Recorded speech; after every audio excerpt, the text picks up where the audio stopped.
পরিবারে আমি আছি, আমার ছোট ভাই আছে, বাবা আচ্ছা আর আম্মু আর মা আচ্ছা। আছে। আসসালামু আলাইকুম। এবার আসলাম এক অসহায়, গরিব, দুঃখিনী এক আপুর কাছে তার জীবনের গল্প শুনবো। আপু আসসালামু আলাইকুম, কেমন আছো? ওয়ালাইকুম সালাম, এই তো ভাইয়া ভালো আছি, আপনি কেমন আছেন? আলহামদুলিল্লাহ ভালো আছি। আপু তোমার নামটা কি? আমার নাম শারমিন। আপু তোমার বাড়ি কোথায়? খুলনা বাগেরহাট। আপু তোমার পরিবারে কে কে আছে? পরিবারে আমি আছি, আমার ছোট ভাই আছে, বাবা আচ্ছা আর আম্মু আর মা আচ্ছা। আছে। তোমার বাবা কি করে? আমার বাবা কিছু করে না। তাহলে মানে তোমাদের সংসার চলে কিভাবে? এখন বর্তমানে আমার আম্মু কাজ করে, ওটাতেই সংসার চলে। তোমার আম্মু কাজ করে? কোথায় কাজ করে? মানুষের বাসায়। মানুষের বাসায়। তুমি কি তুমি তুমি কিছু করতে? হ্যাঁ, আগে করতাম, এখন ছাইড়া দিছি। ছাড়িয়ে দিছো। আচ্ছা, চাকরি কেন ছাড়ছো? ওখানে বেতন কম। এই জন্য মানে পোষায় না, এই জন্য চাকরি ছাড়িয়ে দিছো। আচ্ছা, হুম, তোমার মা যে পরের বাড়ি কাজ করে, এতে তোমার মা মাসে কত টাকা ইনকাম করে? সেটা সঠিক বলতে পারলাম না, কারণ আম্মু ওই বিষয়ে কিছু বলে না। যাক, কোনো মতোভাবে তোমাদের সংসারটা হ্যাঁ। তোমার মা কাজ করে, পরের বাড়ি কাজ করে চালায় আর কি। হুম। তাহলে খুবই কষ্টে আছো, তাই না? হ্যাঁ, আচ্ছা, কষ্ট। এখন তো এই যে তোমার ভিডিওটা মনে করো আমরা পাবলিক করব, দেশ বিদেশ থেকে তোমার মানে ফোন আসবে, তো তোমাকে কিভাবে পাবে?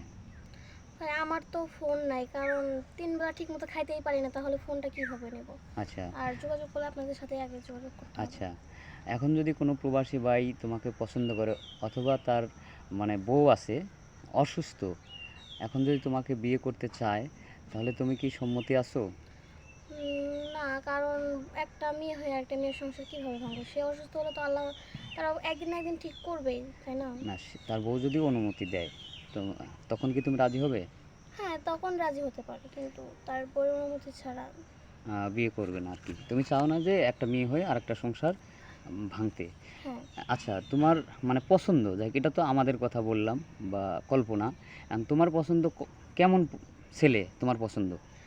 ভাই, আমার কোনো পছন্দ নাই, কারণ বাবা মার যেখানে ভালো লাগবে সেখানেই দিবে।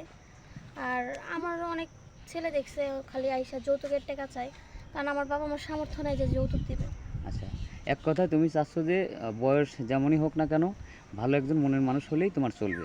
হ্যাঁ। এতে মনে করো যে 30, 35, 40, 50 যে বয়সই হোক না কেন, যে বয়সী হোক, কারণ যৌতুক না নিলেই হবে। হবে মানে তোমার দায়িত্ব সঠিকভাবে পালন করলেই হবে। হ্যাঁ। যাই হোক, সুপ্রিয় দর্শক, মেয়েটার কথা শুনলেন। আসলে 2-1 মিনিটে তো জীবনের কাহিনী, জীবনের গল্প বলা সম্ভব না। তো এই মেয়েটার কোনো ফোন নম্বর নাই। আমাদের দেওয়া নম্বরটা স্ক্রিনে দেওয়া থাকবে। যদি কোনো ভাই এই মেয়েটাকে চান, তাহলে আমাদের সাথে যোগাযোগ করবেন। কোনো ভিডিও কল দিবেন না। ভিডিও কল দিলে ব্লক করতে বাধ্য হব। ভালো থাকবেন, সুস্থ থাকবেন। আল্লাহ হাফেজ।